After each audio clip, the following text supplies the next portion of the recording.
ವಾಟ್ಸ್ಆ್ಯಪ್ನಲ್ಲಿ ಭಾರಿ ಸ್ಕ್ಯಾಮ್, ಹೋಯ್ತು ಲಕ್ಷ ಹಣ, ಫೋಟೋ ಡೌನ್ಲೋಡ್ ಆದರೆ ಫಿನಿಶ್. ನಮಸ್ಕಾರ ಸ್ನೇಹಿತರೆ, ನಿಮಗೆ ವಾಟ್ಸಪ್ನಲ್ಲಿ ಬರ್ತಾ ಇರೋ ಫೋಟೋ ವಿಡಿಯೋ ಆಟೋಮ್ಯಾಟಿಕ್ ಆಗಿ ಡೌನ್ಲೋಡ್ ಆಗ್ತಾ ಇದಾವ. ಹಾಗಿದ್ರೆ ನೀವು ಅದನ್ನು ಈ ಕೂಡಲೇ ಆಫ್ ಮಾಡಲಿಲ್ಲ ಅಂದರೆ ದೊಡ್ಡ ಸ್ಕ್ಯಾಮ್ಗೆ ಬಲಿಯಾಗೋ ಸಾಧ್ಯತೆ ಇದೆ. ಇಲ್ಲ ಸುಮ್ಮನೆ ಏನೋ ಹೆದರಿಸೋದು ಬೆದರಿಸೋದು ಏನೂ ಇಲ್ಲ. ಆಸಕ್ತಿ ಇರೋರು ಮಾತ್ರ ಕಡೆ ತನಕ ನೋಡಿ ಸೈಬರ್ ಸೇಫ್ಟಿಯಲ್ಲಿ. ಸ್ನೇಹಿತರೆ, ಫೋಟೋದಲ್ಲಿ ಬರೋ ಹೊಸ ರೀತಿಯ ಮಾಲ್ವೇರ್ ಕೆಲವೇ ನಿಮಿಷದಲ್ಲಿ ನಿಮ್ಮ ವೈಯಕ್ತಿಕ ಮಾಹಿತಿಯನ್ನು ಕದಿಬೋದು, ನಿಮ್ಮ ಬ್ಯಾಂಕ್ ಅಕೌಂಟನ್ನು ಕೂಡ ಖಾಲಿ ಮಾಡ್ಬೋದು. ಆ ರೀತಿಯ ಸ್ಕ್ಯಾಮ್ ಶುರು ಆಗಿ ಹೋಗಿದೆ. ನೀವು ಸ್ಕ್ರೀನ್ ಮೇಲೂ ಕೂಡ ಬ್ಯಾಕ್ ಟು ಬ್ಯಾಕ್ ಇದ್ರ ಬಗ್ಗೆ ರಾಷ್ಟ್ರ ಮಟ್ಟದಲ್ಲಿ ರಿಪೋರ್ಟ್ ಆಗ್ತಿರೋದನ್ನ ಕೂಡ ಸ್ಕ್ರೀನ್ ಮೇಲೆ ನೋಡ್ತಾ ಇದ್ದೀರಾ. ದೇಶಾದ್ಯಂತ ಹಲವರು ಲಕ್ಷಾಂತರ ರೂಪಾಯಿ ಕಳ್ಕೊಳ್ತಾ ಇದ್ದಾರೆ. ಹಾಗಿದ್ರೆ ಏನಿದು ಮಾಲ್ವೇರ್ ಅಂದರೆ, ಏನಿದು ವಾಟ್ಸಪ್ ಫೋಟೋ ಸ್ಕ್ಯಾಮ್, ಇದನ್ನು ಕಂಡು ಹಿಡಿಯೋದು ಹೇಗೆ, ಬಚಾವಾಗೋದು ಹೇಗೆ, ಎಲ್ಲವನ್ನ ಈ ವರದಿಯಲ್ಲಿ ಹೇಳ್ತಾ ಹೋಗ್ತೀವಿ. ಕಡೆ ತನಕ ಮಿಸ್ ಮಾಡಿದೆ ನೋಡಿ. mastmaga.comಗೆ ಸ್ವಾಗತ. ನಾನು ಅಮರ್ ಪ್ರಸಾದ್. ಶುರುವಾಯಿತು ವಾಟ್ಸಪ್ ಇಮೇಜ್ ಸ್ಕ್ಯಾಮ್. ಸ್ನೇಹಿತರೆ, ಜಗತ್ತಲ್ಲಿ ಪ್ರತಿದಿನ ಟೆಕ್ನಾಲಜಿ ಅಪ್ಗ್ರೇಡ್ ಆಗ್ತಾ ಹೋಗ್ತಿರೋ ತರ ಸೈಬರ್ ಅಪರಾಧಿಗಳು ಕೂಡ ಅಪ್ಗ್ರೇಡ್ ಆಗ್ತಾ ಇದ್ದಾರೆ. ಸೈಬರ್ ಕ್ರೈಮ್ಗಳಿಗೆ ಆಯುಧವಾಗಿ ಬಳಕೆಯಾಗ್ತಿರೋ ಮಾಧ್ಯಮಗಳ ಪೈಕಿ ಅಥವಾ ಪ್ಲಾಟ್ಫಾರ್ಮ್ಗಳ ಪೈಕಿ ಈಗ ವಾಟ್ಸ್ಆ್ಯಪ್ ಕೂಡ ಒಂದು. ಅದನ್ನು ಕೂಡ ಕಳ್ಳರು ಹೊಕ್ಕೊಂಡಿದ್ದಾರೆ. ಇದುವರೆಗೆ ಅಪಾಯಕಾರಿ ಲಿಂಕ್ಗಳನ್ನು ಕಳಿಸಿ ಅದರ ಮೂಲಕ ಡೇಟಾ ಕದೀತಾ ಇದ್ರು. ಅದು ಫಿಲ್ ಮಾಡಿ ಬಹುಮಾನ ಬರುತ್ತೆ, ಫನ್ನಿ ಕ್ಯೂಟ್ ಬೇಬಿ ಕಾಂಟೆಸ್ಟ್, ಈ ಥರ ಏನೇನೋ ಮಾಡ್ತಾ ಇದ್ರು. OTP ಸ್ಕ್ಯಾಮ್ ಬಂತು. ಆಮೇಲೆ ನಂತರ ಅಧಿಕಾರಿಗಳ ಹೆಸರನ್ನು ಹೇಳಿಕೊಂಡು ಡಿಜಿಟಲ್ ಅರೆಸ್ಟ್ ಮಾಡೋ ದಾರಿ ಹಿಡಿದಿದ್ರು. ಖುದ್ದು PM ನರೇಂದ್ರ ಮೋದಿ ಮನ್ ಕಿ ಬಾತ್ನಲ್ಲಿ ಇದರ ಬಗ್ಗೆ ಆತಂಕ ವ್ಯಕ್ತಪಡಿಸೋ ಮಟ್ಟಿಗೆ ಅದು ಹೋಗಿತ್ತು. ಈಗ ಅದು ಯಾವುದು ಬೇಡ, ನಿಮ್ಮ ವಾಟ್ಸಪ್ ನಂಬರ್ಗೆ ಕೇವಲ ಒಂದೇ ಒಂದು ಫೋಟೋ ಕಳಿಸಿ ಬೋಳಿಸೋಕೆ, ಆ ಫೋಟೋವನ್ನೇ ಬ್ಲೇಡ್ ಆಗಿ ಯೂಸ್ ಮಾಡೋಕೆ ರೆಡಿ ಆಗ್ತಾ ಇದ್ದಾರೆ, ಹೋಗಿದ್ದಾರೆ. ನಿಮ್ಮ ಡೇಟಾವನ್ನು ಕದಿಬೋದು, ನಿಮ್ಮ ಅಕೌಂಟ್ ಖಾಲಿ ಮಾಡ್ಬೋದು ಅವರು ಒಂದು ಫೋಟೋ ಮೂಲಕ. ಅಂಥ ಟೆಕ್ನಿಕನ್ನು ಸ್ಕ್ಯಾಮರ್ಗಳು ಕಂಡುಹಿಡ್ಕೊಂಡಿದ್ದಾರೆ. ಇದೇ ವಾಟ್ಸಪ್ ಇಮೇಜ್ ಸ್ಕ್ಯಾಮ್. ದಿನ ಬೆಳಗಾದರೆ ವಾಟ್ಸಪ್ನಲ್ಲಿ ಬೇಕಾದಷ್ಟು ಫೋಟೋಸ್ ಬಂದು ಬೀಳ್ತಾ ಇರ್ತವೆ. Good morning, good night photo, ದೇವರ ಫೋಟೋ, ಕೆಲಸಕ್ಕೆ ಸಂಬಂಧಪಟ್ಟಂಥ photo, I stand with so and so, I sit with so and so photo, ಬೇಕಾಗಿರೋ ಬೇಡದಿರೋ ಫೋಟೋಗಳು ಎಲ್ಲವೂ ರಾಶಿನೇ ಇರ್ತವೆ. ಎಷ್ಟೋ ಸಲ ನಾವು ಅದನ್ನು ಓಪನ್ ಮಾಡಿ ನೋಡದೇ ಇದ್ರೂ ಕೂಡ ಆಟೋಮೆಟಿಕ್ ಆಗಿ ಡೌನ್ಲೋಡ್ ಆಗಿ ನಮ್ಮ ಗ್ಯಾಲರಿಯಲ್ಲಿ ಡಿಸ್ಪ್ಲೇ ಆಗ್ತಾ ಇರ್ತವೆ. ಇವುಗಳ ಮಧ್ಯೆ ಯಾವುದೋ ಸ್ಕ್ಯಾಮ್ ಫೋಟೋ ಇದ್ರೂ ಕೂಡ ಗೊತ್ತಾಗದೇ ಇರ್ಬೋದು. ಹಾಗಿದ್ರೆ ಜಸ್ಟ್ ಒಂದು ಫೋಟೋದಲ್ಲಿ ಅಂಥದ್ದೇನಿರುತ್ತೆ. ಏನಿದು ಇಮೇಜ್ ಸ್ಕ್ಯಾಮ್ ಅಂತ ಹೇಳಿದ್ರೆ, ಫೋಟೋ ಒಳಗೆ ಮಾಲ್ವೇರ್. ಸ್ನೇಹಿತರೆ, ಮಾಲ್ವೇರ್ ಅನ್ನೋ ಪದ ನಿಮ್ಮಲ್ಲಿ ಕೆಲವರು ಕೇಳಿರ್ಬೋದು. ಮಲೇಷಿಯಸ್ ಸಾಫ್ಟ್ವೇರ್ಗೆ ಶಾರ್ಟ್ ಫಾರ್ಮ್ ಅಥವಾ ಅವೆರಡನ್ನು ಮರ್ಜ್ ಮಾಡಿರೋದೇ ಮಾಲ್ವೇರ್. ಮಲೇಷಿಯಸ್ ಸಾಫ್ಟ್ವೇರ್ ಅಂದರೆ ದುರುದ್ದೇಶಪೂರ್ವಕ ಸಾಫ್ಟ್ವೇರ್, ಕೆಟ್ಟ ಸಾಫ್ಟ್ವೇರ್. ಹೆಸರೇ ಹೇಳೋ ಥರ ಮೊಬೈಲ್, ಕಂಪ್ಯೂಟರ್ ಅಂತ ಡಿವೈಸ್, ನೆಟ್ವರ್ಕ್ ಹಾಗೂ ಡೇಟಾ ಅದರೊಳಗೆ ನುಗ್ಗಿ ಹಾಳು ಮಾಡೋಕೆ ಅಥವಾ ಕದಿಯೋಕೆ ಡಿಸೈನ್ ಮಾಡಿರೋ ಸಾಫ್ಟ್ವೇರ್. ಇದೇ ಮಾಲ್ವೇರ್ಗಳನ್ನು ಈಗ ಫೋಟೋಗಳಲ್ಲಿ ಅಡಗಿಸಿ ಕಳಿಸಲಾಗ್ತಾ ಇದೆ. ಈ ಫೋಟೋ ನಿಮ್ಮ ಫೋನ್ನಲ್ಲಿ ಡೌನ್ಲೋಡ್ ಆದರೆ ನಿಮ್ಮ ಬ್ಯಾಂಕಿಂಗ್ ಡೀಟೇಲ್ಸ್, ಪಾಸ್ವರ್ಡ್ಗಳು, OTP, UPI ಡೀಟೇಲ್ಸ್ ಎಲ್ಲವೂ ಫೋಟೋ ಕಳಿಸಿರೋ ವ್ಯಕ್ತಿಗೆ ಸಿಗೋ ಅಪಾಯ ಇರುತ್ತೆ. ಅಪರೂಪದ ಕೇಸ್ಗಳಲ್ಲಿ ಯಾವ ಫೋನ್ಗೆ ಈ ಮಾಲ್ವೇರ್ ಬಂದಿರುತ್ತೋ ಆ ಫೋನ್ನ ಕಂಪ್ಲೀಟ್ ಕಂಟ್ರೋಲೇ ಸೈಬರ್ ಕ್ರಿಮಿನಲ್ಗಳು ತಗೊಂಡ್ಬಿಡ್ಬೋದು. ಈ ರೀತಿ ಫೋಟೋದಂತಹ ಡಿಜಿಟಲ್ ಫೈಲ್ಗಳಲ್ಲಿ ಮಾಲ್ವೇರ್ ಇಡೋ ಟೆಕ್ನಿಕ್ನ ಸ್ಟೆಗಾನೋಗ್ರಫಿ ಅಂತ ಕರೀತಾರೆ. ಅದರಲ್ಲೂ ಅತಿ ಹೆಚ್ಚು ಬಳಕೆಯಾಗ್ತಿರೋದು LSB ಅಥವಾ ಲೀಸ್ಟ್ ಸಿಗ್ನಿಫಿಕೆಂಟ್ ಬಿಟ್ ಸ್ಟೆಗಾನೋಗ್ರಫಿ ಟೆಕ್ನಿಕ್. ಅಂದರೆ ಪರ್ಟಿಕ್ಯುಲರ್ ಆಗಿ ಇಮೇಜ್ ಫೈಲ್ಗಳಲ್ಲಿ ಫೋಟೋಸಲ್ಲಿ ಮಾಲ್ವೇರನ್ನು ನುಗ್ಸಿಡೋದು. ಇಮೇಜ್ ಫೈಲ್ ಒಳಗಿರೋ ಮಾಲ್ವೇರ್ ಫೋನ್ನಲ್ಲಿ ಫೋಟೋ ಓಪನ್ ಆದ ತಕ್ಷಣ ಆ್ಯಕ್ಟಿವೇಟ್ ಆಗುತ್ತೆ. ಅದು ಆ್ಯಕ್ಟಿವೇಟ್ ಆಗೋ ಸುಳಿವು ಕೂಡ ನಮಗೆ ಸಿಗೋದಿಲ್ಲ. ಇದೇ ಕಾರಣಕ್ಕೆ ಈಗ ಆಲ್ರೆಡಿ ಜನ ಈ ಮಾಲ್ವೇರ್ಗೆ ಬಲಿಯಾಗಿ ದುಡ್ಡು ಕಳ್ಕೊಳ್ತಿರೋ ಕೇಸ್ಗಳು ದಾಖಲಾಗ್ತಾ ಇವೆ. ಸಿಂಪಲ್ ಆಗಿ ಹೇಳಬೇಕು ಅಂದರೆ, ಫೋಟೋ ನಾರ್ಮಲ್ ಫೋಟೋ ಥರ ಬಂದಿರುತ್ತೆ. ಓಪನ್ ಮಾಡಿದ ತಕ್ಷಣ ಅದರಲ್ಲಿ ಹಿಡನ್, ಆ ಫೋಟೋ ಒಳಗೆ ಹಿಡನ್ ಮಾಲ್ವೇರ್ ಏನು ಹಾಕಿ ಕಳಿಸಿರ್ತಾರೆ, ಅದು ಕೆಲಸ ಶುರು ಮಾಡಿ ಫೋನನ್ನು, ಅದರಲ್ಲಿರೋ ಡೇಟಾವನ್ನು ದೋಚೋಕೆ ಶುರು ಮಾಡುತ್ತೆ. ಸ್ನೇಹಿತರೆ, ಮುಂದುವರಿಯೋಕ್ಕಿಂತ ಮುಂಚೆ ಒಂದು ಇಂಪಾರ್ಟೆಂಟ್ ಅಪ್ಡೇಟ್. ಸ್ನೇಹಿತರೆ, ಇತ್ತೀಚೆಗೆ ChatGPTಯ ಗಿಬ್ಲಿ ಅಥವಾ ಜಿಬ್ಲಿ ಸ್ಟೈಲ್ ಫೋಟೋಸ್ ವೈರಲ್ ಆಗಿದ್ದು ನೀವು ನೋಡಿರ್ಬೋದು. ಕೆಲವರು ತಮ್ಮ ಜಿಬ್ಲಿ ಸ್ಟೈಲ್ ಫೋಟೋ ಜನರೇಟ್ ಮಾಡೋ ಪ್ರಯತ್ನ ಕೂಡ ಮಾಡಿರ್ಬೋದು. ಆದರೆ ಸ್ನೇಹಿತರೆ, ಅವು ಕೇವಲ ಫೋಟೋಸ್ ಅಲ್ಲ, ಅವೇ ಫ್ಯೂಚರ್ ಹಾಗೂ ಫ್ಯೂಚರ್ ಆಪರ್ಚುನಿಟೀಸ್. ಯಾಕಂದರೆ ಅವುಗಳನ್ನು ಕ್ರಿಯೇಟ್ ಮಾಡ್ತಿರೋದು ಯಾವುದೋ ಎಡಿಟಿಂಗ್ ಆ್ಯಪ್ ಅಲ್ಲ, ಅದು ಜನರೇಟಿವ್ AI, ಒಂದು ಆರ್ಟಿಫಿಷಿಯಲ್ ಇಂಟೆಲಿಜೆನ್ಸ್. ಯಾವುದೇ ಹ್ಯೂಮನ್ ಕೂತ್ಕೊಂಡು ಮಾಡ್ತಾ ಇಲ್ಲ. ನಾವು ನಮ್ಮ ಫೋಟೋ ಹಾಕಿ ಟ್ರೆಂಡ್ ಫಾಲೋ ಮಾಡ್ತಾ ಇದ್ರೆ ಈ ಟ್ರೆಂಡ್ ಹುಟ್ಟು ಹಾಕಿದವರು ಅಮೆರಿಕದಲ್ಲಿ ಇದರಿಂದ ಹಣ ಜನರೇಟ್ ಮಾಡ್ತಿದ್ದಾರೆ. ಈಗ ಜಗತ್ತಲ್ಲಿ ಹೈಯೆಸ್ಟ್ ಪೇಯಿಂಗ್ ಜಾಬ್ಗಳು ಅಂದರೆ ಈ ರೀತಿಯ AI ಮೇಲೆ ಕೆಲಸ ಮಾಡೋ ರೋಲ್ಗಳು. ಇಂಥ ಹೈ ಇನ್ಕಮ್ ಸ್ಕಿಲ್ಗಳ ಬಗ್ಗೆ ತಿಳಿಸುವ 3 ಗಂಟೆಗಳ AI ಕ್ರ್ಯಾಶ್ ಕೋರ್ಸನ್ನು ಗ್ರೋತ್ ಸ್ಕೂಲ್ ತಗೊಬಂದಿದೆ. ಸಾಮಾನ್ಯವಾಗಿ ಇದು 15,000 ರೂಪಾಯಿ ಮೌಲ್ಯದ ಕೋರ್ಸ್. ಆದರೆ mastmag.com ನ ಮೊದಲ 1,500 ವೀಕ್ಷಕರಿಗೆ ಫ್ರೀ ಇರುತ್ತೆ. ಅದಾದ್ಮೇಲೂ ಕೂಡ ಅಫೋರ್ಡಬಲ್ ಪ್ರೈಸಸ್ ನಲ್ಲಿ ಇರುತ್ತೆ. ಡಿಸ್ಕ್ರಿಪ್ಷನ್ ಹಾಗೂ ಪಿನ್ ಮಾಡಿರೋ ಕಾಮೆಂಟ್ ನಲ್ಲಿ ಲಿಂಕ್ ಇದೆ, ಅದರ ಮೇಲೆ ಕ್ಲಿಕ್ ಮಾಡೋ ಮೂಲಕ ನೀವು ಕೂಡ ಇದರ ಲಾಭವನ್ನು ಪಡಿಬಹುದು. Data analysis, personal branding, content creation, business strategy ಸೇರಿದ ಹಾಗೆ ಸಾಕಷ್ಟು ಕ್ಷೇತ್ರಗಳಲ್ಲಿ ಯೂಸ್ ಆಗಬಹುದಾದ ಇಂಪಾರ್ಟೆಂಟ್ AI ಸ್ಕಿಲ್ಸ್ ಅನ್ನು ಕಲಿಬಹುದು. ಡಿಸ್ಕ್ರಿಪ್ಷನ್ ಅಲ್ಲಿ ಪಿನ್ ಮಾಡಿರೋ ಕಾಮೆಂಟ್ ನಲ್ಲಿ ಲಿಂಕ್ ಇದೆ. ಆಸಕ್ತರು ಮಿಸ್ ಮಾಡದೆ ಚೆಕ್ ಮಾಡಿ. ಅವರ ವಾಟ್ಸ್ಆಪ್ ಕಮ್ಯುನಿಟಿಗೂ ಕೂಡ ನೀವು ಜಾಯ್ನ್ ಆಗಬಹುದು. ಈಗ ವರದಿಯಲ್ಲಿ ಮುಂದುವರಿಯೋಣ. ಹೋಯ್ತು ಲಕ್ಷ ಹಣ. ಸ್ನೇಹಿತರೆ, ರಿಯಲ್ ಕೇಸ್. ಮಧ್ಯಪ್ರದೇಶದ ಜಬಲ್ಪುರ್ನಲ್ಲಿ ವ್ಯಕ್ತಿಯೊಬ್ಬರಿಗೆ ವಾಟ್ಸ್ಆ್ಯಪ್ನಲ್ಲಿ ಅನ್ನೋನ್ ನಂಬರ್ನಿಂದ ಮೆಸೇಜ್ ಬಂದಿತ್ತು. ಮೆಸೇಜ್ ಮಾಡಿದ ವ್ಯಕ್ತಿ ಒಂದು ಫೋಟೋ ಕಳಿಸ್ತೀನಿ, ಅದರಲ್ಲಿರೋ ವ್ಯಕ್ತಿ ನಮಗೆ ಗೊತ್ತಿರೋರು, ನನಗೆ ಐಡೆಂಟಿಫೈ ಮಾಡೋಕೆ ಆಗ್ತಾ ಇಲ್ಲ, ದಯವಿಟ್ಟು ಆ ಫೋಟೋದಲ್ಲಿರೋರು ಯಾರು ಅಂತ ಚೂರು ನೋಡಿ ಹೇಳಿ ಅಂತ ಮೆಸೇಜ್ ಹಾಕಿದ್ದ. ಆ ಫೋಟೋ ಮೇಲೆ ಕ್ಲಿಕ್ ಮಾಡಿ ಓಪನ್ ಮಾಡಿದ್ದಾರೆ ಇವರು. ತಕ್ಷಣವೇ ಅವರ ಬ್ಯಾಂಕ್ ಅಕೌಂಟ್ನಿಂದ ಒಂದು ಫ್ರಾಡ್ ಟ್ರಾನ್ಸಾಕ್ಷನ್ ಆಗಿದೆ. ಅಕೌಂಟ್ನಲ್ಲಿದ್ದ ಸುಮಾರು 2 ಲಕ್ಷ ರೂಪಾಯಿ ಕಿತ್ಕೊಂಡು ಹೋಗಿದೆ. ಸ್ಕ್ಯಾಮ್ ಕಂಡು ಹಿಡಿಯೋದು ಕಷ್ಟ. ಬೇರೆ ಸ್ಕ್ಯಾಮ್ ಟೆಕ್ನಿಕ್ಗಳಲ್ಲಿ ಜನ ಲಿಂಕ್ ಮೇಲೆ ಕ್ಲಿಕ್ ಮಾಡಬೇಕಾಗಿರುತ್ತೆ, ಅಥವಾ ತಾವಾಗೆ ಕೆಲವು ಕಡೆ ಪರ್ಸನಲ್ ಮಾಹಿತಿಯನ್ನು ಎಂಟ್ರಿ ಮಾಡಿದಾಗ ಫೋನ್ ಹ್ಯಾಕ್ ಆಗೋ ಸಾಧ್ಯತೆ ಇರುತ್ತೆ. ಆದರೆ ಇದರಲ್ಲಿ ಫೋಟೋ ಓಪನ್ ಆದರೆ ಸಾಕು, ಆಗಲೇ ಹೇಳಿದ ಹಾಗೆ ಫೋನ್ನಲ್ಲಿ ಮಾಲ್ವೇರ್ ಆಕ್ಟಿವೇಟ್ ಆಗೋ ಸುಳಿವು ಕೂಡ ಸಿಗೋದಿಲ್ಲ. ಆಕ್ಟಿವೇಟ್ ಆಗೋದ್ರ ಕನ್ಫರ್ಮೇಷನ್ಗೆ OTP ಬರೋದಾಗ್ಲಿ, ನೋಟಿಫಿಕೇಶನ್ ಬರೋದಾಗ್ಲಿ ಯಾವುದೂ ಇರೋದಿಲ್ಲ.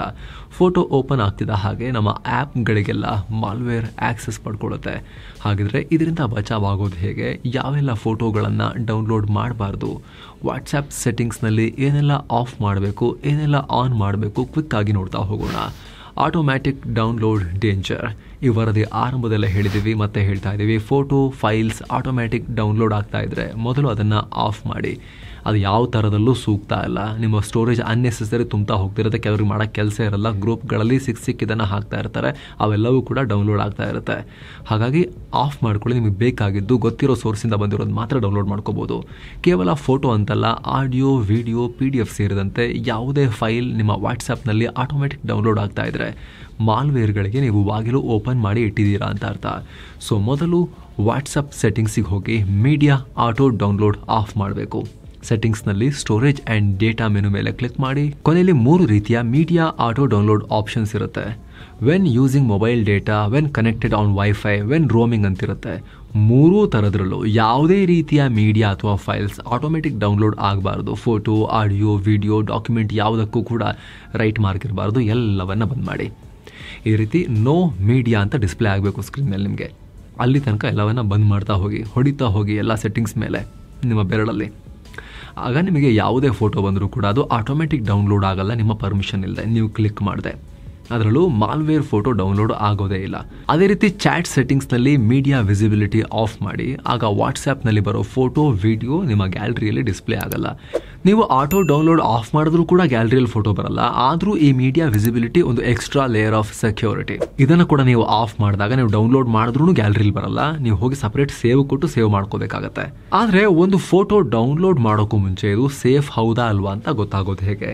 ಇದು ಸೇಫ್ ಫೋಟೋ, ಮಾಲ್ವೇರ್ ಫೋಟೋ ಅಂತ ಡಿಫ್ರೆನ್ಶಿಯೇಟ್ ಮಾಡೋದು ಹೇಗೆ? ಪತ್ತೆ ಹಚ್ಚೋದು ಹೇಗೆ? ಅನ್ನೋನ್ ನಂಬರ್ಗಳೇ ಅಪಾಯಕಾರಿ. ಸಾಮಾನ್ಯವಾಗಿ ಯಾವುದೇ ರೀತಿಯ ಸೈಬರ್ ದಾಳಿ ಆಗೋದು ಅಪರಿಚಿತ ನಂಬರ್ಗಳಿಂದ, ಅನ್ನೋನ್ ನಂಬರ್ಸಿಂದ. ಈ ಕಳ್ಳ ಲಿಂಕ್ ಬಂದರೂ ಕೂಡ ಅನ್ನೋನ್ ನಂಬರ್ನಿಂದ ಬಂದಿರುತ್ತೆ. ಹೊಸ ನಂಬರ್ನಿಂದ ಆಫೀಸರ್ ಅಂತ ಹೇಳ್ಕೊಂಡು, ಇನ್ಯಾವುದೋ ಅಂತ ಹೇಳ್ಕೊಂಡು, ಕಂಪನಿ ಅಂತ ಹೇಳ್ಕೊಂಡೆಲ್ಲ ಕಾಲ್ ಮಾಡಿ ಲಿಂಕ್ ಕಳಿಸಿರ್ತಾರೆ. ಅದೇ ರೀತಿ ಮಾಲ್ವೇರ್ ಫೋಟೋ ಕೂಡ ಅನ್ನೋನ್ ನಂಬರ್ನಿಂದಲೇ ಬಂದಿರುತ್ತೆ. ಯಾಕಂದರೆ ಗೊತ್ತಿರೋರು ಯಾರು ನಿಮಗೆ ಫ್ರಾಡ್ ಮಾಡಬೇಕು ಅಂತ ಬರೋ ಚಾನ್ಸಸ್ ತುಂಬ ಕಮ್ಮಿ. ಹಾಗಾಗಿ ಅನ್ನೋನ್ ನಂಬರ್ನಿಂದ ಮೀಡಿಯಾ ಬಂದರೆ ಸಡನ್ನಾಗಿ ಓಪನ್ ಮಾಡಬೇಡಿ. ಆದರೆ ನೀವೇನಾದರೂ ಆರ್ಡರ್ ಮಾಡಿದರೆ, ಡೆಲಿವರಿ ಏಜೆಂಟ್ ಏನಾದರೂ ಮೆಸೇಜ್ ಮಾಡಿದ್ರೆ ಅನ್ನೋ ಪ್ರಶ್ನೆ ಬರ್ಬೋದು. ಆದರೆ ಸ್ನೇಹಿತರೆ, ಬಹುತೇಕ ಸಂದರ್ಭಗಳಲ್ಲಿ ಇಂತಹ ಮೆಸೇಜಸ್ ಕೂಡ SMS ಮತ್ತು ವಾಟ್ಸಪ್ನಲ್ಲಿ ಬರೋ ಟೆಕ್ಸ್ಟ್ ರೂಪದ ಮೆಸೇಜ್ ಅವೆಲ್ಲವೂ ಕೂಡ ಅಫಿಷಿಯಲ್ ಚಾನಲ್ಸಿಂದ ಬರುತ್ತೆ, ವೆರಿಫೈಡ್ ಅಕೌಂಟ್ಗಳಿಂದಲೇ ಬರುತ್ತೆ. ಉದಾಹರಣೆಗೆ ಡೆಲಿವರಿ ಅಂತ ಇದೆ, ಪೋಸ್ಟ್ ಆಫೀಸ್ನ ಒಂದು ಡೆಲಿವರಿ ಸರ್ವಿಸಸ್ ಇದೆ, ಬ್ಲೂ ಡಾರ್ಟ್ ಇದೆ, ಉದಾಹರಣೆಗೆ ಹೇಳ್ತಿರೋದು. ಎಲ್ಲರದ್ದು ಕೂಡ ಅಫಿಷಿಯಲ್ ಅಕೌಂಟ್ಗಳಿಂದಲೇ ಮೆಸೇಜ್ ಕೂಡ ಬರುತ್ತೆ. ಮೇಲೆ ಬ್ಲೂ ಡಾಟ್ ಅಂತಿರುತ್ತೆ. ವಾಟ್ಸಪ್ನಲ್ಲೂ ಕೂಡ ಬ್ಲೂ ಡಾಟ್ ಮತ್ತು ವೆರಿಫೈಡ್ ಮಾರ್ಕ್ ಇರುತ್ತೆ. ವಾಟ್ಸಪ್ನಲ್ಲಿ ಸ್ಟೇಟಸ್ನಲ್ಲಿ ಕಂಪನಿ ಹೆಸರು ಹಾಕಿದ್ರೆ ಆಗಲ್ಲ, ಮೇಲೆ ಆಟೋಮೆಟಿಕಲಿ ಹೆಸರು ಪ್ಲಸ್ ವೆರಿಫೈಡ್ ಮಾರ್ಕ್ ಕೂಡ ಬಂದಿರುತ್ತೆ. SMS ಆದರೆ ಮೇಲೆ ಅದನ್ನ ಚೇಂಜ್ ಏನು ಮಾಡೋಕ್ಕಾಗಲ್ಲ. ಮೇಲೆ ಟಾಪ್ನಲ್ಲಿ ಬ್ಲೂ ಡಾಟ್ ಅಂತಿರುತ್ತೆ, ನೋಡ್ಕೊಳ್ಳಿ. ನಿಮ್ಗೆ ಆರ್ಡರ್ ಮಾಡಿರೋದು ಕೂಡ ಗೊತ್ತಿರುತ್ತೆ. ಸೊ ಅದೆಲ್ಲ ನೋಡಿಕೊಂಡು ನೀವು ಲಿಂಕ್ ಮೇಲೆ ಕ್ಲಿಕ್ ಮಾಡಿ. ಹಾಗಂತ ಮೇಲೆ right mark, green tick, blue tick ಇದ್ದ ತಕ್ಷಣ ಎಲ್ಲ ಸೂಪರಾ, ಸೇಫಾ? ಎಲ್ಲ ಸಲ ಇರಲ್ಲ, ಅದು ಕೆಲವು ಕಳ್ಳರು ಅದನ್ನು ವೆರಿಫೈ ಮಾಡ್ಕೊಂಡು ಬಂದಿರ್ತಾರೆ. ಹಾಗಾಗಿ ಹುಷಾರಾಗಿರಬೇಕು.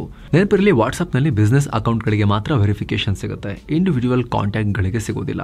ಹಾಗಾಗಿ ಹೆಸರಿಲ್ಲದ ನಂಬರ್ ಅಥವಾ ಇಂಡಿವಿಜುವಲ್ ನಂಬರ್ ಗ್ರೀನ್ ಟಿಕ್ ಜೊತೆಗೆ ಬಂದಿದ್ರೆ ಅದು ಸ್ವಲ್ಪ ಅನುಮಾನದಿಂದ ನೀವು ನೋಡಬೇಕಾಗತ್ತೆ. ಕೆಲವೊಮ್ಮೆ ಫೇಕ್ ಬಿಸ್ನೆಸ್ ಅಕೌಂಟ್ಗಳು ಇರ್ತವೆ. ಹಾಗಾಗಿ ಕಾಂಟ್ಯಾಕ್ಟ್ ಸ್ಪೆಲ್ಲಿಂಗ್ ಅನ್ನ ಕೂಡ ಸರಿಯಾಗಿ ಗಮನಿಸಿ. ನೀವು ಫ್ಲಿಪ್ಕಾರ್ಟ್ನಿಂದ ಆರ್ಡರ್ ಮಾಡಿರ್ತೀರಿ, ಇಲ್ಲಿ ಫ್ಲಿಪ್ ಕ್ಯಾಟ್ ಇಂದ ನಿಮಗೆ ಮೆಸೇಜ್ ಬಂದಿರಬಹುದು, ಉದಾಹರಣೆಗೆ ನೋಡ್ಕೊಳ್ಳಿ. ಇನ್ನು ವೆರಿಫೈಡ್ ಬಿಸ್ನೆಸ್ ಅಕೌಂಟ್ನಿಂದ ಮೆಸೇಜ್ ಬಂದಿದ್ರೂ ಕೂಡ ಫೋಟೋ ಡೌನ್ಲೋಡ್ ಮಾಡೋಕ್ಕೆ ಮುಂಚೆ ಮೆಸೇಜ್ ಓದಿ. ಹೆಚ್ಚಿನ ಕೇಸ್ಗಳಲ್ಲಿ ಮೆಸೇಜ್ನಲ್ಲೇ ಅಗತ್ಯ ಮಾಹಿತಿ ಇರುತ್ತೆ, ಫೋಟೋ ಡೌನ್ಲೋಡ್ ಮಾಡೋ ಅವಶ್ಯಕತೆ ಇರೋದಿಲ್ಲ. ಇದಿಷ್ಟು ವೆರಿಫೈಡ್ ಅಕೌಂಟ್ಗಳ ಬಗ್ಗೆ ವಹಿಸಬೇಕಾಗಿರೋ ಎಚ್ಚರ. ಅದಕ್ಕಿಂತ ಡೇಂಜರ್ ಅಂದರೆ ಅನ್ನೋನ್ ನಂಬರ್ಗಳು ಆಗಲೇ ಹೇಳಿದ ಹಾಗೆ. ಒಂದು ಅನ್ನೋನ್ ನಂಬರ್ನಿಂದ ಫೋಟೋ ಜೊತೆ ಮೆಸೇಜ್ ಕೂಡ ಬಂದಿದ್ರೆ ಮೊದಲು ಮೆಸೇಜನ್ನು ಓದಿ, ಗೊತ್ತಿರೋರಾದರೆ ಮಾತ್ರ ರಿಪ್ಲೈ ಮಾಡಿ, ಆಮೇಲೆ ಬೇಕಾದರೆ ಫೋಟೋ ಡೌನ್ಲೋಡ್ ಮಾಡ್ಬೋದು. ಆದರೆ ಮೆಸೇಜ್ಗೆ ರಿಪ್ಲೈ ಬರದೆ ಹೋದರೆ ಫೋಟೋ ಡೌನ್ಲೋಡ್ ಮಾಡಬೇಡಿ. ಸ್ಟಿಲ್ ನಿಮ್ಮ ಮನಸ್ಸಲ್ಲಿ ಏನಾದರೂ ಕೂಡ ಕಾಡ್ತಾ ಇದ್ರೆ, ಇಂಪಾರ್ಟೆಂಟ್ ಮೆಸೇಜ್ ಇರ್ಬೋದು ಅಂತ ಅನ್ನಿಸ್ತಾ ಇದ್ರೆ, ಟ್ರೂ ಕಾಲರ್ ಆ್ಯಪ್ನಲ್ಲಿ ಅಥವಾ ಯಾವುದಾದ್ರೂ ರೀತಿ ನಂಬರ್ ವೆರಿಫೈ ಮಾಡೋ ಸರ್ವಿಸ್ ಮೂಲಕ ನೀವು ಆ ನಂಬರ್ನಲ್ಲಿ ಏನು ಹೆಸರು ಬರ್ತಾ ಇದೆ ಅಂತ ಚೆಕ್ ಮಾಡಿ ನೋಡಿ. ಕೆಲವೊಂದ್ಸಲಿ ಸ್ಕ್ಯಾಮ್ಸ್ಟರ್ಗಳದು ಆಟೋಮೆಟಿಕಲಿ ಅಲ್ಲಿ ತುಂಬ ಜನ ರಿಪೋರ್ಟ್ ಮಾಡಿರ್ತಾರೆ, ಸ್ಕ್ಯಾಮ್ ಅಂತ ತೋರಿಸ್ಬಿಡುತ್ತೆ. ಎಷ್ಟು ಜನ ರಿಪೋರ್ಟ್ ಮಾಡಿದ್ದಾರೆ ಅಂತಲೂ ತೋರಿಸ್ಬಿಡುತ್ತೆ ರೆಡ್ ಮಾರ್ಕ್ ಹಾಕಿ. ಇಲ್ಲ ಅಂದರೆ ವ್ಯಕ್ತಿಯ ಹೆಸರಾದರೆ ಹೆಸರು ಬರುತ್ತೆ. ಆವಾಗ ನಿಮಗೆ ಗೊತ್ತಾಗುತ್ತೆ ಇದನ್ನ ಅಪರಿಚಿತರ ರಿಪ್ಲೈ ಮಾಡಬೇಕಾ ಬೇಡವಾ ಅಂತ ಗೊತ್ತಾಗುತ್ತೆ. ಆಫರ್, ನ್ಯೂಸ್, ಮೀಮ್ಗಳಿಂದ ಎಚ್ಚರ. ಸ್ಕ್ಯಾಮರ್ಗಳ ಕೆಲಸ ನಿಮ್ಮ ಕೈಲಿ ಫೋಟೋವನ್ನು ಓಪನ್ ಮಾಡಿಸೋದು. ಹಾಗಾಗಿ ಒಳ್ಳೆ ಶಾಪಿಂಗ್ ಆಫರ್, ಇಂಟ್ರೆಸ್ಟಿಂಗ್ ನ್ಯೂಸ್ ಬಿಟ್, ಮೀಮ್ಗಳ ರೂಪದಲ್ಲಿ ಮಾಲ್ವೇರ್ ಫೋಟೋ ಕಳಿಸ್ಬೋದು. ಕೆಲವೊಮ್ಮೆ ಕ್ಯೂಟ್ ನಾಯಿ ಮರಿ, ಬೆಕ್ಕು ಮರಿ, ಮಕ್ಕಳ ಫೋಟೋ ಎಲ್ಲ ಕಳಿಸಿ ಹಳ್ಳಕ್ಕೆ ಬೆಳೆಸ್ಬೋದು. ಹಾಗೆ ಭಕ್ತಿ ಜಾಸ್ತಿ ಇರೋರಿಗೆ ದೇವರ ಫೋಟೋವನ್ನು ಕಳಿಸಿ ಕೂಡ ಕ್ಲಿಕ್ ಮಾಡೋಂಗೆ ಪ್ರವೋಕ್ ಮಾಡಿ ಅವರ ಅಕೌಂಟನ್ನು ಖಾಲಿ ಮಾಡೋಕ್ಕೆ ಪ್ರಯತ್ನ ಪಡ್ಬೋದು. ಇನ್ನು ವಾಟ್ಸಪ್ಪನ್ನು ರೆಗ್ಯುಲರ್ ಆಗಿ ಅಪ್ಡೇಟ್ ಮಾಡ್ತಾ ಇರಬೇಕು, ಯಾಕಂದರೆ ಪ್ರತಿ ಅಪ್ಡೇಟ್ನಲ್ಲೂ ಸೆಕ್ಯೂರಿಟಿ ಇಂಪ್ರೂವ್ ಆಗ್ತಾ ಇರುತ್ತೆ. ಬೈ ಡಿಫಾಲ್ಟ್ ಅನ್ಸೆಕ್ಯೂರ್ ಮೆಸೇಜ್ಗಳು ಅವಾಯ್ಡ್ ಆಗ್ತಿರ್ತವೆ. ಏನೋ ನಿಮಗೊಂದು ವೇಳೆ ಅನುಮಾನಾಸ್ಪದ ಕಾಂಟ್ಯಾಕ್ಟ್ನಿಂದ ಯಾವುದೇ ಮೆಸೇಜ್, ಮೀಡಿಯಾ ಬಂದರೆ ಆ ನಂಬರ್ನ ರಿಪೋರ್ಟ್ ಮಾಡಿ, ಬ್ಲಾಕ್ ಮಾಡಿ. ಅದರಲ್ಲೂ ರಿಪೋರ್ಟ್ ಮಾಡೋದು ಕೂಡ ಇಂಪಾರ್ಟೆಂಟ್, ಯಾಕಂದರೆ ಅದರಿಂದ ಆ ಕಂಪನಿ ಆ ಕಾಂಟ್ಯಾಕ್ಟ್ ಮೇಲೆ ಆ್ಯಕ್ಷನ್ ತಗೊಳ್ಳೋಕ್ಕೂ ಸಾಧ್ಯ ಆಗುತ್ತೆ. ಜೊತೆಗೆ ವೆರಿ ಇಂಪಾರ್ಟೆಂಟ್, ನಿಮ್ಮ ಕಂಪ್ಯೂಟರ್ ಮತ್ತು ಫೋನ್ನಲ್ಲಿ ಬರೋ ಸಾಫ್ಟ್ವೇರ್ ಅಪ್ಡೇಟ್ಗಳನ್ನು, ಮಂತ್ಲಿ ಸೆಕ್ಯೂರಿಟಿ ಅಪ್ಡೇಟ್ಗಳನ್ನು ಯಾವ ಕಾರಣಕ್ಕೂ ನಿಧಾನ ಮಾಡಬೇಡಿ, ಬಂದ ತಕ್ಷಣ ಅಪ್ಡೇಟ್ ಮಾಡಿ. ಕೆಲವ್ರಿಗೆ ಅದು ಏನು ಉದಾಸೀನನೋ ಏನು ಸೋಂಬೇರಿತನೋ ಗೊತ್ತಿಲ್ಲ, ತಿಂಗಳಾನುಗಟ್ಟಲೆ ಅಲ್ಲಿ ಮೇಲೆ ಸಾಫ್ಟ್ವೇರ್ ಅಪ್ಡೇಟ್ ಅಂತ ಕಾಣಿಸ್ತಿರುತ್ತೆ. ನಿಮ್ಮ ಫ್ರೆಂಡ್ ಸರ್ಕಲಲ್ಲೂ ಇರ್ಬೋದು, ನೋಡಿರ್ಬೋದು. ನಾನು ತುಂಬ ಜನ ನೋಡಿದ್ದೀನಿ, ನನ್ನ ಕೈ ಕಡಿತಿರುತ್ತೆ, ಒತ್ತುಬಿಟ್ಟು ಅಪ್ಡೇಟ್ ಕೊಟ್ಬಿಡೋಣ ಅತ್ಲಾಗ ಕೇಳ್ತಾ ಇದೆ ಅದು ಅಂಥೇಳಿ. ಅವ್ರು ಮಾಡಲ್ಲ, ಇಟ್ಕೊಂಡು ಹಾಗೆ ಇರ್ತಾರೆ. ಅದನ್ನು ಇರಿಟೇಟು ಆಗಲ್ವೇನೋ ನೋಟಿಫಿಕೇಷನಲ್ಲಿ ನೋಡೋಕ್ಕೆ, ಮಾಡೋಕ್ಕೆ ಹೋಗೋದಿಲ್ಲ. ಆದರೆ ವೆರಿ ಇಂಪಾರ್ಟೆಂಟ್ ಅದು. ಮಂತ್ಲಿ ಸೆಕ್ಯೂರಿಟಿ ಅಪ್ಡೇಟ್ ಮತ್ತು ಪೀರಿಯಾಡಿಕ್ ಸಾಫ್ಟ್ವೇರ್ ಅಪ್ಡೇಟ್ ಮಾಡಲೇಬೇಕು ಸ್ನೇಹಿತರೆ. ಅದರಲ್ಲಿ ಇಂತಹ ಮಾಲ್ವೇರ್ಗಳನ್ನು ಪತ್ತೆ ಹಚ್ಚಿ ಆಗಾಗ ಸೆಕ್ಯೂರಿಟಿ ಇಂಪ್ರೂವ್ ಮಾಡೋಕ್ಕೆ ನಿರಂತರವಾಗಿ ಕಂಪನಿಗಳು ಪ್ರಯತ್ನ ಪಡ್ತಾ ಇರ್ತವೆ. ತೀರಾ ಕಮ್ಮಿ ಬಜೆಟ್ನ ಫೋನ್ಗಳಲ್ಲಿ ಜಾಸ್ತಿ ಅಪ್ಡೇಟ್ ಕೊಡಲ್ಲ, ಸ್ವಲ್ಪ ರಿಸ್ಕ್ ಜಾಸ್ತಿ ಇರುತ್ತೆ. ಆದರೆ ಮಿಡ್ ರೇಂಜ್ ಮತ್ತು ಪ್ರೀಮಿಯಂ ಫೋನ್ಗಳಲ್ಲಿ ಏನಿಲ್ಲ ಅಂತ ಹೇಳಿದ್ರು ಕೂಡ ಒಂದು 5-6 ವರ್ಷಗಳ ಕಾಲ ಇವಾಗ ಫುಲ್ ಸಾಫ್ಟ್ವೇರ್ ಅಪ್ಡೇಟೇ ಕೊಡ್ತಾ ಇದ್ದಾರೆ. ಅಂದರೆ ಮೇಜರ್ OS ಅಪ್ಡೇಟ್ಗಳನ್ನೇ ಕೊಡ್ತಾ ಇದ್ದಾರೆ. ಜೊತೆಗೆ ಮಂತ್ಲಿ ಸೆಕ್ಯೂರಿಟಿ ಅಪ್ಡೇಟ್ಗಳನ್ನು ಕೊಡ್ತಾ ಇದ್ದಾರೆ. ಒಂದು ವಾರ ಲೇಟ್ ಆಗ್ಬೋದು ಅಷ್ಟೇ, ಅಪ್ಡೇಟ್ ಬಂದುಬಿಡುತ್ತೆ ಪ್ರತಿ ತಿಂಗಳು ಮಿಡ್ ರೇಂಜ್ ಮತ್ತು ಪ್ರೀಮಿಯಂ ಫೋನ್ಗಳಲ್ಲಿ. ಸೊ ಫೋನ್ ಇಟ್ಕೊಂಡು ಏನು ಪ್ರಯೋಜನ? ನೀವು ಅಷ್ಟೊಂದು ದುಡ್ಡು ಕೊಟ್ಟು ಫೋನ್ ತೊಗೊಂಡು ಏನು ಪ್ರಯೋಜನ? ಆ ಫೀಚರ್ನ ಯೂಸೇ ಮಾಡಲಿಲ್ಲ, ಅಪ್ಡೇಟ್ ಕೊಡಲೇ ಇಲ್ಲ ಅಂತ ಹೇಳಿದ್ರೆ ಏನು 2 ನಿಮಿಷ ಫೋನ್ ಆಫ್ ಆಗುತ್ತೆ, ರಿಬೂಟ್ ಆಗುತ್ತೆ, ಮತ್ತೆಲ್ಲ ಒಂದ್ಸಲಿ ನೀವು ಫೋನ್ ಒಳಗಡೆ ಪಾಸ್ವರ್ಡ್ ಹಾಕಿ ಬರಬೇಕು ಅಷ್ಟೇ. ಅದರಿಂದ ನಿಮ್ಮ ಸೆಕ್ಯೂರಿಟಿ ತುಂಬ ಇಂಪ್ರೂವ್ ಆಗುತ್ತೆ. ಸೊ ಇದನ್ನು very important. Software update, monthly security update ಬರುತ್ತಲ್ವ, ಯಾವಾಗಲೂ ಕೂಡ ಆಟೋಮೆಟಿಕಲಿ ತೋರಿಸುತ್ತೆ. ಇಲ್ಲಾಂದರೆ ಸೆಟ್ಟಿಂಗ್ಸಿಗೆ ಹೋಗಿ ಸಾಫ್ಟ್ವೇರ್ ಅಪ್ಡೇಟ್ ಹೋಗಿ ನೀವೇ ಚೆಕ್ ಕೂಡ ಮಾಡ್ಬೋದು. ಅದನ್ನು ರಿಪೀಟೆಡ್ಲಿ ನೀವು ಮಾಡ್ತಾ ಇರಿ, ತಿಂಗಳಿಗೊಂದ್ಸಲ 2 ತಿಂಗಳಿಗೊಂದ್ಸಲ ಚೆಕ್ ಮಾಡಿ ಬಂದಿರೋ ಅಪ್ಡೇಟ್ಸ್ನೆಲ್ಲವೂ ಕೂಡ ಮಾಡ್ತಾ ಹೋಗಿ ಅನ್ನೋದು ನಮ್ಮ ಸ್ಟ್ರಾಂಗ್ ರೆಕಮೆಂಡೇಶನ್ ನಿಮಗೆ. ಥ್ಯಾಂಕ್ ಯು ಸೋ ಮಚ್ ಸ್ನೇಹಿತರೆ. ಕಡೆದಾಗಿ ಒಂದು ವಿಚಾರ ಸ್ನೇಹಿತರೆ, ನಿಮಗೆ AI ಜಗತ್ತಲ್ವ, ಇವಾಗ ಎಲ್ಲ AI ಕಡೆ ಮುಖ ಮಾಡ್ತಿದ್ದಾರೆ. ಸೊ ಇಂಥ ಟೈಮ್ನಲ್ಲಿ ಒಂದಷ್ಟು AI ಸ್ಕಿಲ್ಸನ್ನು ಕಲಿತು ನಿಮಗೆ ಉದ್ಯೋಗ, ಫ್ರೆಷರ್ಸ್ ಆದರೆ ಉದ್ಯೋಗ ಪಡೆಯುವ ಅವಕಾಶ ಜಾಸ್ತಿ ಮಾಡ್ಕೊಳ್ಳೋಕ್ಕೆ, ಎಕ್ಸ್ಟ್ರಾ ಸ್ಕಿಲ್ ಸೆಟ್ಸ್ನೊಂದಿಗೆ ಇಂಟರ್ವ್ಯೂ ಟೆಸ್ಟನ್ನು ಅಟೆಂಡ್ ಮಾಡೋಕ್ಕೆ, ಹಾಗೂ ನೀವು ಆಲ್ರೆಡಿ ಎಕ್ಸ್ಪೀರಿಯನ್ಸ್ಡ್ ಆಗಿದ್ರೂ ಕೂಡ ಯಾವುದೇ ಕ್ಷೇತ್ರದಲ್ಲಿದ್ದರೂ ಕೂಡ ಎಫಿಷಿಯನ್ಸಿಯನ್ನು ಜಾಸ್ತಿ ಮಾಡ್ಕೊಳ್ಳೋಕ್ಕೆ, ನಿಮ್ಮ ಪ್ರೊಫೈಲನ್ನು ಸ್ಟ್ರಾಂಗ್ ಮಾಡ್ಕೊಳ್ಳೋಕ್ಕೆ, ಇರೋ ಕೆಲಸದಲ್ಲೇ ಪ್ರಮೋಷನ್ ಮತ್ತು ಸ್ಯಾಲರಿ ಹೈಕ್ಗೆ ಅನುಕೂಲ ಆಗೋ ರೀತಿ ನೋಡ್ಕೊಳ್ಳೋಕ್ಕೆ ನೀವು ಕೂಡ AI ಸ್ಕಿಲ್ಸನ್ನು ಕಲಿಬಹುದು. ಡಿಸ್ಕ್ರಿಪ್ಷನಲ್ಲಿ ಪಿನ್ ಮಾಡಿರೋ ಕಾಮೆಂಟ್ನಲ್ಲಿ ನಾವು ಗ್ರೋತ್ ಸ್ಕೂಲ್ನ ಲಿಂಕನ್ನು ಕೊಟ್ಟಿರ್ತೀವಿ. mastmaga.comನ ಮೊದಲ 1,500 ವೀಕ್ಷಕರಿಗೆ ಫ್ರೀ ಇರುತ್ತೆ. ಅದಾದಮೇಲೆ ಅಫೋರ್ಡೆಬಲ್ ಪ್ರೈಸಸ್ನಲ್ಲೇ ಈ AI ವರ್ಕ್ಶಾಪ್ ಸಿಗುತ್ತೆ. ಡಿಸ್ಕ್ರಿಪ್ಷನಲ್ಲಿ ಪಿನ್ ಮಾಡಿರೋ ಕಾಮೆಂಟ್ನಲ್ಲಿ ಕ್ಲಿಕ್ ಮಾಡೋ ಮೂಲಕ ನೀವು ಇದನ್ನು ಅಟೆಂಡ್ ಮಾಡಬಹುದು. ಮತ್ತೆ ಭೇಟಿ ಆಗ್ತಿರೋಣ. ನಮಸ್ತೆ.